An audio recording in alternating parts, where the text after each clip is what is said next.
大家好，歡迎翻到嚟肥宅嘅頻道。今日同大家開箱一個圓孔斜角器，用嚟幫模型轉窿之後做多一個細節嘅提升。考慮到個成本都幾低，算值得入手嘅。如果你係第一次瀏覽我嘅頻道，我嘅頻道就係主要介紹一啲做基本模型處理嘅手法，同埋一啲我自己做改裝模型片段嘅分享。同時我亦都有做模型代工嘅，有興趣歡迎 PM。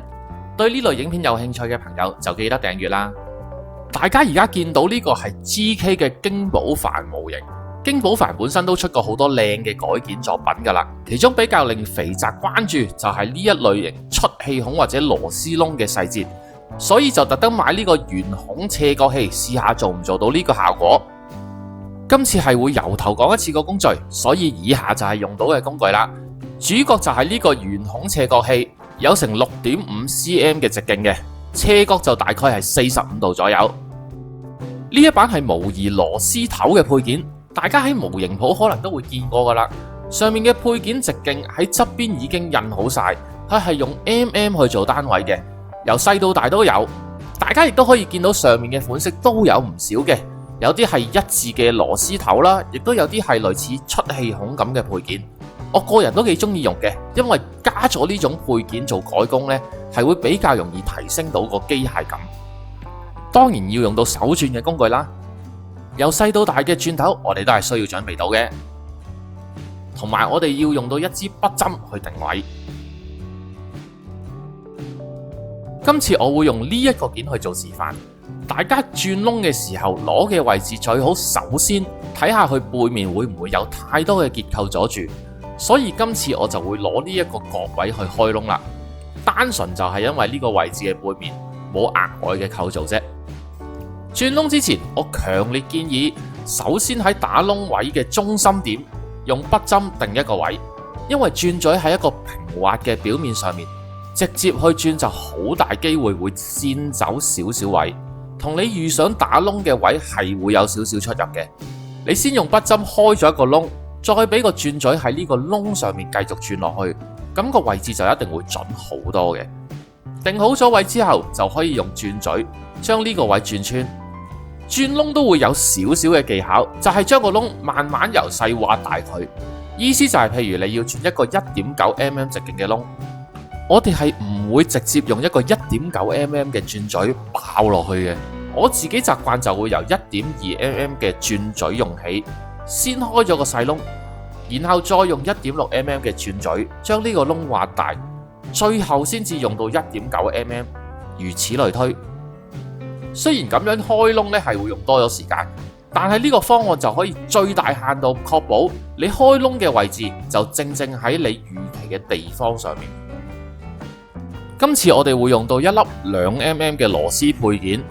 咁將個窿開到 1.9mm 就已經夠噶啦。安裝呢一種螺絲配件，其中一個定律就係開窿嘅直徑要比配件少 0.1mm。 喺配件板上面將配件剪咗出嚟先啦，就由個窿嘅背面用力將呢個配件往外推，試一試個效果先。對好咗位置啊、形狀啊各樣嘢都冇問題之後，咁我哋可以喺呢個件嘅表面向內將個螺絲配件首先推咗翻出嚟先。跟手就用我哋個圓孔斜角器放喺呢個窿上面，慢慢輕力咁樣轉動。由於個斜角器本身係有坑紋，所以轉動嘅同時，佢會有一個類似打磨嘅效果，慢慢將個窿嘅表面磨出一個斜面。我哋需要做嘅就只係一邊盡量保持個件同斜角器有一個垂直嘅角度，同時間要間歇性咁樣觀察磨出嚟個斜面足唔足夠。坊間除咗呢隻尖頭嘅斜面器之外，仲有一隻叫軟切嘅圓形開孔打磨器，咁佢就有好多唔同嘅尺寸嘅，咁但係俾我呢，如果呢一支尖頭已經可以滿足晒我大部分嘅需要，我就會寧願要一支就算咯。做到大概呢一個程度，我自己就會認為夠用嘅時候，就可以收手噶啦。你可以見到呢個窿已經有一個斜面喺度，個感覺呢就比較似一啲真實嘅大型合金成品上面做嘅螺絲位。得出一個你滿意嘅斜面，咁就可以將原本嗰粒螺絲配件再塞翻入個窿入邊，得出嚟嘅效果就係咁樣。其實成件事咧會再立體咗嘅，因為個細節就提升咗。我而家喺未噴油嘅狀態啫，如果喺噴咗油之後，特別上金屬色嘅話，因為表面嘅角度唔同，個反光會再明顯啲，令到個效果會再突出啲嘅。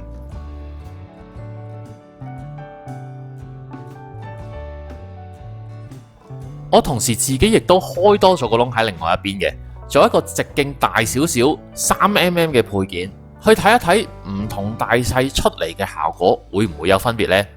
呢個斜角器其實我喺香港嘅模型工具零售店係有見過嘅。如果我冇記錯，應該係觀塘嘅模型谷定係大林，10幾蚊一把嘅啫，一啲都講唔上係貴。加工嗰個工序亦都算得上係輕鬆啦。用到嘅時間又少，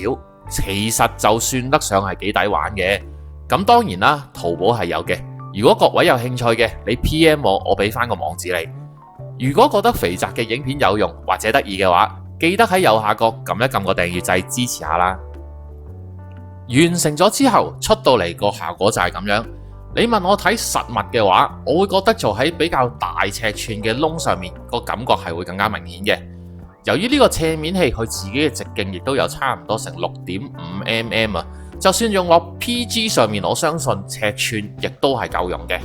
至於你話個斜面磨到幾深，咪你自己話事咯，都係按你自己改裝嘅需要嘅啫。至於應用，我都有少少建議嘅。呢一種轉窿加斜面，喺一啲同一個平面上面有多過一個窿嘅狀況，係會做到幾好睇嘅。譬如而家畫面上面嘅大魔改版，你見到膊頭上面同埋手上面都有一個平面係有幾個窿一齊上，大家就可以睇到加咗斜面之後個機械感係出咗嚟嘅。最後嘅最後啦，所有嘢都完成 OK 冇問題之後，可以喺背面補翻個 AA 膠上去，固定翻晒成個配件。咁呢個時候亦都俾大家再睇下2mm 同3mm 個分別喺邊啦。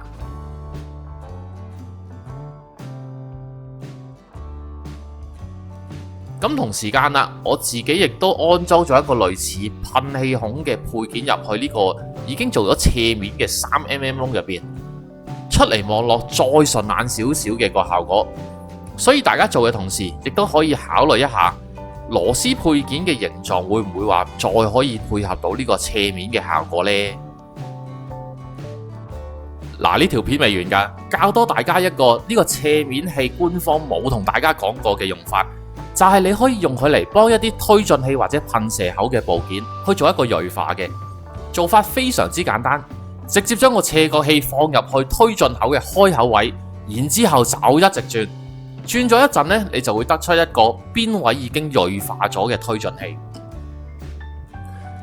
我見網上好多做改件好細緻嘅大神呢，都會喺推進器嘅邊位用筆刀去做銳化嘅。大家有咗呢個工具之後，就可以再輕鬆啲咁樣扮下大神噶啦。今日嘅影片就嚟到呢度。呢排天氣轉咗，肥宅鼻敏感都發得好厲害，所以大家都要小心身體啦。對於今條片講嘅流程，如果有咩唔明嘅，歡迎留言，我會再詳細解答嘅。如果中意呢條片嘅朋友，記得 Like、Subscribe、Share。訂閱咗之後，仲要記得撳埋個鐘仔，咁下條新片出嘅時候，你哋就會收到通知噶啦。我哋下條片再見，拜拜。